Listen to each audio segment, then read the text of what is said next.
الرحمن علم القرآن اعوذ باللہ من الشیطان الرجیم بسم اللہ الرحمن الرحیم اللہم صلی علی سیدنا و مولانا محمد وعلی آلہ وصحبہ وبارک وسلم۔ السلام علیکم۔ آج ہمارا 23واں سبق ہے، اس سے پہلے ہمارے 22 سبق ہو چکے۔ آج کے سبق میں ہم سیکھیں گے زائد الف کے بارے میں کہ زائد الف کب اور کہاں پڑھا جاتا ہے اور کب اور کہاں نہیں پڑھا جاتا۔ زائد الف قرآن پاک میں یا تو گول دائرے کے ساتھ لکھا ہوتا ہے یا کراس میں۔ یہاں پہ دیکھیں تو یہ گول دائرہ الف کے اوپر لکھا ہوا ہے، اسے زائد الف کہتے ہیں۔ یہ جو 6 حروف پڑے ہیں، ان 6 حروف کو ان کا جو الف ہے زائد الف کو وقف یعنی رکنے کی حالت میں ہم پڑھیں گے۔ جب ہم رکیں گے تو ان 6 حروف کے جو زائد الف ہیں وہ پڑھے جائیں گے، لیکن وصل یعنی ملا کر پڑھنے کی صورت میں یہ حروف کے جو الف ہیں زائد الف ہیں یہ نہیں پڑھے جائیں گے۔ یہ جو 6 حروف پڑھے ہیں، اگر جب ہم قرآن پاک کی تلاوت میں ان کے اوپر ہم رکیں گے، وقف کریں گے، رک جائیں گے تو یہ الف پڑھے جائیں گے۔ جب ہم ان پر نہیں رکیں گے، ملا کے پڑھیں گے، آگے والے حرف کے ساتھ اس کو ملائیں گے تو یہ الف پھر نہیں پڑھے جائیں گے۔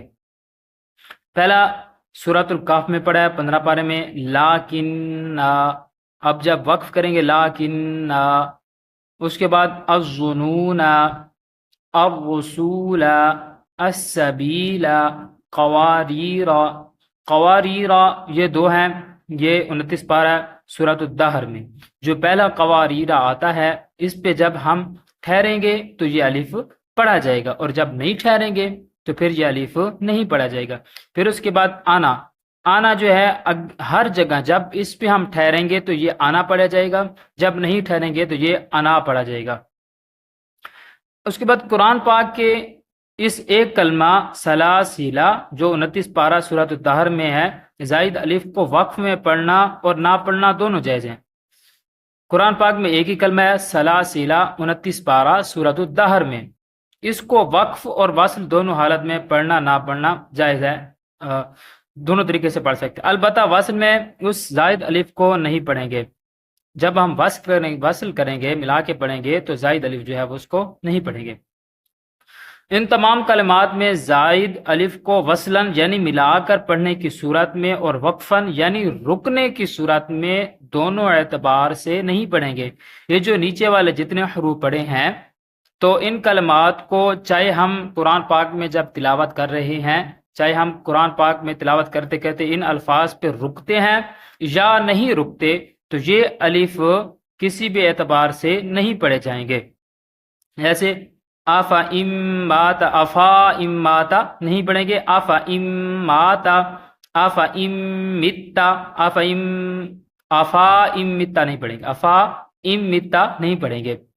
سورۃ آل عمران میں ہے 4 پارے میں، یہ پھر 17 پارے میں الانبیاء سورت میں، یہ 23 پارے میں سورۃ الصافات، یہ پھر ہر جگہ مالا ہی ہر جگہ آتا ہے۔ اسی طرح یہ جتنے بھی حروف پڑے ہیں ان کو چاہے وصل کریں گے چاہے وقف کریں گے تو یہ حروف، یہ جو زائد الف ہیں یہ نہیں پڑھے جائیں گے۔ لَإِلَى الْجَحِيمِ مَلَئِهِ وَلَأَوْضَعُوا وَمَلَئِهِمْ ثَمُودَ لِتَتْلُوَ، ٹھیک ہے۔ اسی طرح جو بھی حروف آتے ہیں تو ان کو ہم ان کے جو الف ہیں وہ زائد الف جو ہیں وہ ہم وصل اور وقف دونوں صورتوں میں نہیں پڑھیں گے۔ کچھ الفاظ آگے ہیں وہ بھی دیکھ لیتے ہیں۔ یہ لن ندعو، یہ سورۃ الکہف 15 پارے میں، لیربو فی، یہ سورۃ الروم 21 پارے میں، لیبلوا یہ محمد سورت میں پارہ نمبر 26، وَنَبْلُوَ یہ پارہ نمبر 26 یہ بھی محمد سورت میں۔ قواریرہ دوسرا، پہلا قواریرہ ہم نے پڑھا تھا کہ جب اس پر وقف کریں گے تو پڑھا جائے گا، جب وصل کریں گے تو نہیں پڑھا جائے گا۔ اب یہ جو ہے یہ وقف اور وصل دونوں حالتوں میں ہی نہیں پڑھا جائے گا، قواریرہ قواریرہ کر کے نہیں پڑھیں گے سورۃ الدہر میں، ٹھیک ہے جی۔ کچھ الفاظ آگے ہیں وہ بھی ہم دیکھ لیتے ہیں جی۔ ان کلمات کے لفظ آنا میں زائد الف نہیں ہے، لہٰذا اس الف کو پڑھیں گے. یہ جو الف پڑھے ہیں یہ زائد الف نہیں ہے. تو ان کلمات میں جو 5 کلمات پڑھے ہیں یہ میں ساتھ بتا بھی دیتا ہوں کون کون سے پارے میں پڑھے ہیں. تو ان کا جو الف ہے یہ زائد الف نہیں ہے، تو اس وجہ سے یہ پڑھے جائیں گے. علیکم الاناملا، یہ چوتھا پارہ آل عمران سورت. اناسیہ، اناسیہ نہیں پڑھیں گے، اناسیہ پارہ نمبر 19 الفرقان سورت. انابو پارہ نمبر 23 الزمر سورت. للانامی پارہ نمبر 27 الرحمن سورت. للانامی. من انابا، یہ 2 جگہ ہے، 23 پارہ سورت الرعد اور 21 پارہ سورت اللقمان میں. تو یہ آج کا سبق تھا زائد الف کے بارے میں کہ زائد الف کب پڑھا جاتا ہے اور کب نہیں پڑھا جائے گا. اگر آپ کو ہماری ویڈیوز پسند آتی ہیں تو چینل کو ضرور سبسکرائب کریں اور بیل آئیکن کو پریس کر کے آل پہ کر دیں تاکہ جو بھی ہم نئے اسباق اپلوڈ کرتے ہیں وہ آپ تک جلد پہنچ سکیں اور مزید ہمیں سیکھنے کا موقع مل سکے. تو انشاءاللہ ملیں گے اگلے سبق میں، تب تک اللہ حافظ.